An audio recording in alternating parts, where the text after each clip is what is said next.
Welcome, ladies and gentlemen. Thank you so much for your great support always. I'm so grateful for your continued support to this channel. Thank you so much, ladies and gentlemen. A group of ACK bishops from KISUMU, they are now demanding William RUTO to remove the DCI because in your body William RUTO anatumia kunyanyasa nayo wa Kenya. Atukifanya kitu mbaya is using the DCI of course kukutrace, then after being traced, rather than being taken to court, unapatikana umewawa. So the group of these ACK bishops from KISUMU, they are now demanding that the DCI itolewe na IPOA pia itolewe, because IPOA, they are just behaving as if they are assisting Kenyans to have justice, but they are part of the problem. So it is not easy to have justice while the DCI wako busy wana cover up everything, and IPOA all the evidences yenye wanapata of course booking these individuals before the court, they are busy also covering up. So the bishops from ACK in KISUMU, they're now demanding William RUTO to disband the DCI or else they face the consequence. I want you to listen to this group of bishops from ACK in KISUMU. But before we listen to them, ensure you like the video. When you like the video, you automatically support the work that I'm doing in this channel, because sometimes you watch and you forget liking the video. So this is just a reminder. As you watch, please consider liking the video. Thank you so much for that like. That a body like the DCI should be phased out. It has become a dreaded unit used by those in power to harass Kenyans. IPOA has failed Kenyans, and it is seen as a toothless dog that can't bite, but can talk louder enough to confuse the nation that it is working. Let all machineries of the state that are funded by the taxpayers be allowed to do their work without interference. Our police, please come to terms with the fact that many Kenyans are cursing you every day because of your heartless and callous manner of dealing with the members of the public. And in this kind of behavior that has led into radicalization of our youth as they strive to resist this totalitarianism and its very many manifestations. Now the way you have listened to them, remember the church wamekuwa wamenyamaza sana. So wakati huu ukiona wanatoka complain about these abductions and killings of Kenyans, kumbuka hao wao pia wamekuwa culprit. I think mnaweza kumbuka when two fathers from Catholic wamewawa, of course in an uncleared circumstance, and even as we speak, justice has not been served. So these individuals, they're there to be used kutrace wa Kenya. But ukiwauliza ni nini ilifanyika, because when look at the scenario of Albert Ojwang, ni DCI ndo walienda kutafuta nani? Albert Ojwang pale Homa Bay.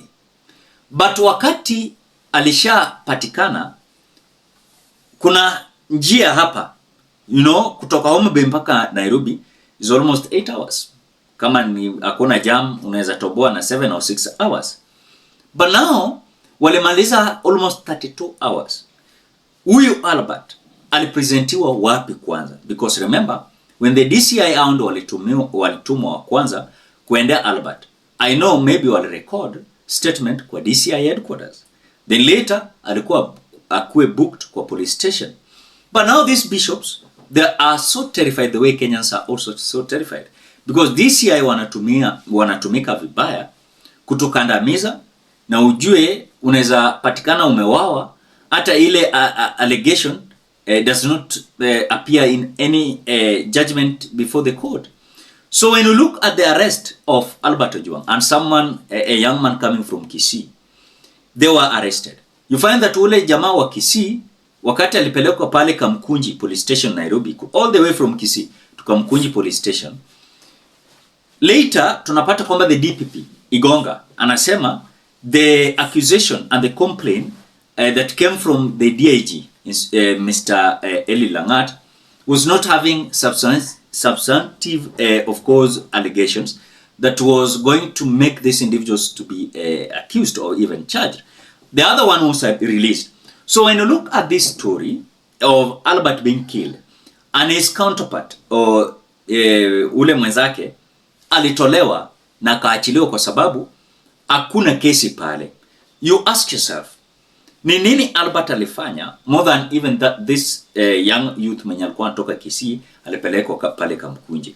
Does it mean yeye ndiye alikuwa main culprit? Because when look at even what has been leaked by the police constable, so-called James Mwana, that this was just a discipline. It was to be disciplined, then later it was to be released.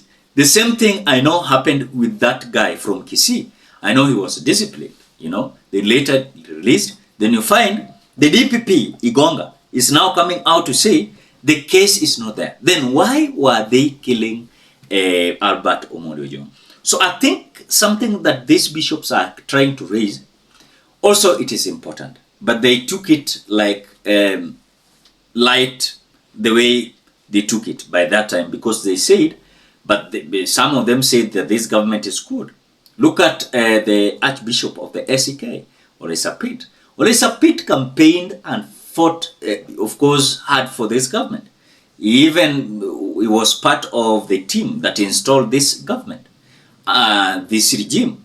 So when I see his fellow bishops are now coming out to complain, I ask myself, ni kanisa huwa wanatupa mbao wakati tunaenda election, ama nini huwa inafanyika? Because I don't understand and I cannot be convinced that now the church is now coming out to realize things are not good with this regime. So they're now coming out to work on William Ruto. They don't want William Ruto because they've realized Kenyans are raising some issues that are more important. And that is why part of their allegations and accusations now is that some bodies that William Ruto is using, like for example DCI, IPOA, police, DPP, and several others, William Ruto is using for his own benefit. He's using it to threaten Kenyans that you cannot raise anything. You try and raise something, wanapita nawe.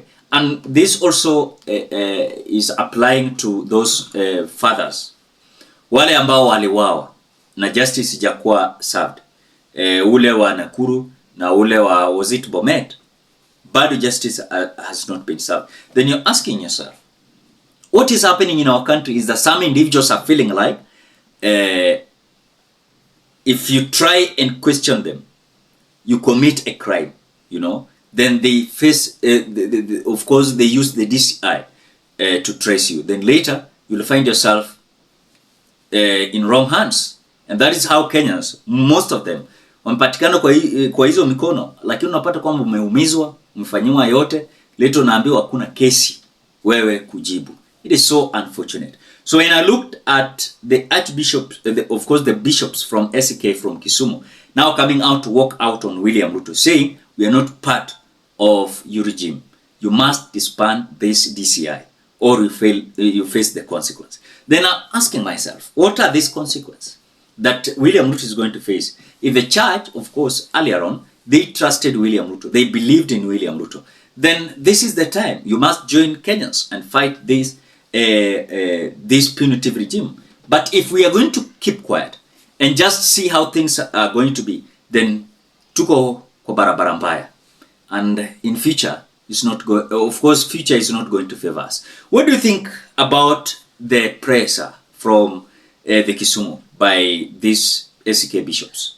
You can drop your opinion at the comment section below. Otherwise, thank you so much because of your support. Please consider subscribing, liking, commenting, and sharing this video. Till you meet in another video.